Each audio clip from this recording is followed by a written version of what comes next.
Turmoil at the Simpson trial. An abrupt change in defense strategy today after the judge bars most of the Furman tapes. After 3 days of bombing in Bosnia, a possible breakthrough. The United States announces new peace talks. And America laughed at this city for years. But guess who's getting the last laugh? Bill Geist has the story. This is the CBS Evening News with Dan Rather. Good evening. Dan is off tonight. I'm John Roberts. It was a stunning blow to the defense. The decision by Judge Lancito to bar most of the Furman tapes from the O.J. Simpson murder trial. But Simpson's lawyers were back on their feet today, fighting to keep retired police detective Mark Furman the centerpiece of their defense. Jerry Bowen in Los Angeles begins our coverage. Having largely failed to get Mark Furman's racial insults before the jury in his own voice, Simpson's defense team today staged a furious counterattack, throwing the prosecution and judge off balance, the trial further off any kind of schedule. This man has been painted as a choir boy, Your Honor, to this jury. But you pick instances where it doesn't allow us to show what he's done as it relates to this case. And that's what we have a real problem with. We don't think that's fair.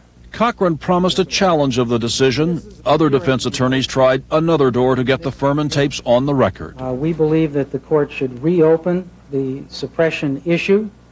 It should consider all of the evidence contained in the Furman tapes. Furman's bragging on tape about planting evidence in the past could raise doubts about why he leaped the wall at Simpson's estate.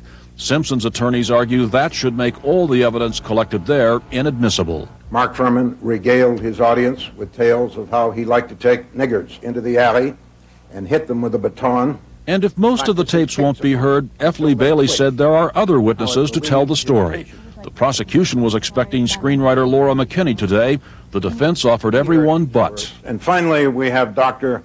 Goulston, employed by the prosecution apparently to condition and we think possibly medicate Mark Furman for his performance on that stand. I think we're way beyond the point of what is ridiculous. The defense isn't rolling over and playing dead. Instead, they're trying to find a backdoor way in to attack Mark Furman as a racist and a liar, and by doing so, keep the focus off O.J. Simpson. It was a lost day as attorneys bickered and the judge fretted over the jury, idle for 4 days now and seasick from a time-filling excursion to Catalina. The jury, I'm told, are not happy campers.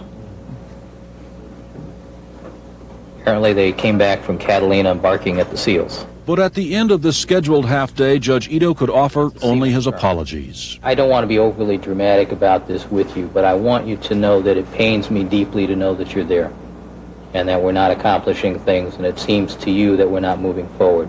And if testimony resumes on Tuesday as scheduled, it will have been 7 days, a full week, that an increasingly cranky jury has been idle.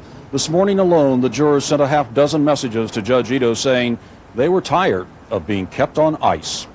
Jerry Bowen, CBS News, Los Angeles.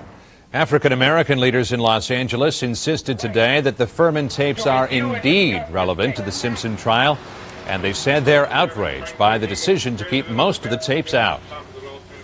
Judge Ito's decision smells of corruption, cover-up, underscore cover-up, racism, disrespect for all morally decent people in this city and in this country.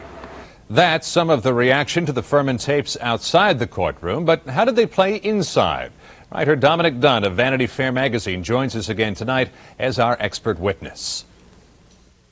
Dominic, you were in the court earlier this week as the entire Furman tapes were being played. What did you make of them?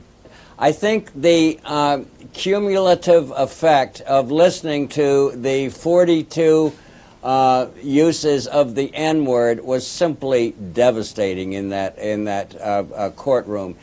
The two references to the N-word that Judge Ito has allowed the jury to hear were, in Johnny Cochran's terms, innocuous. From what you know of the jury, is it possible that any use of that word could be taken to be innocuous? Now, I think any use of it is going to be inflammatory, especially as the jury watched Detective Furman on the stand deny that he had never said it. I think it's still going to have a very strong effect on the jurors.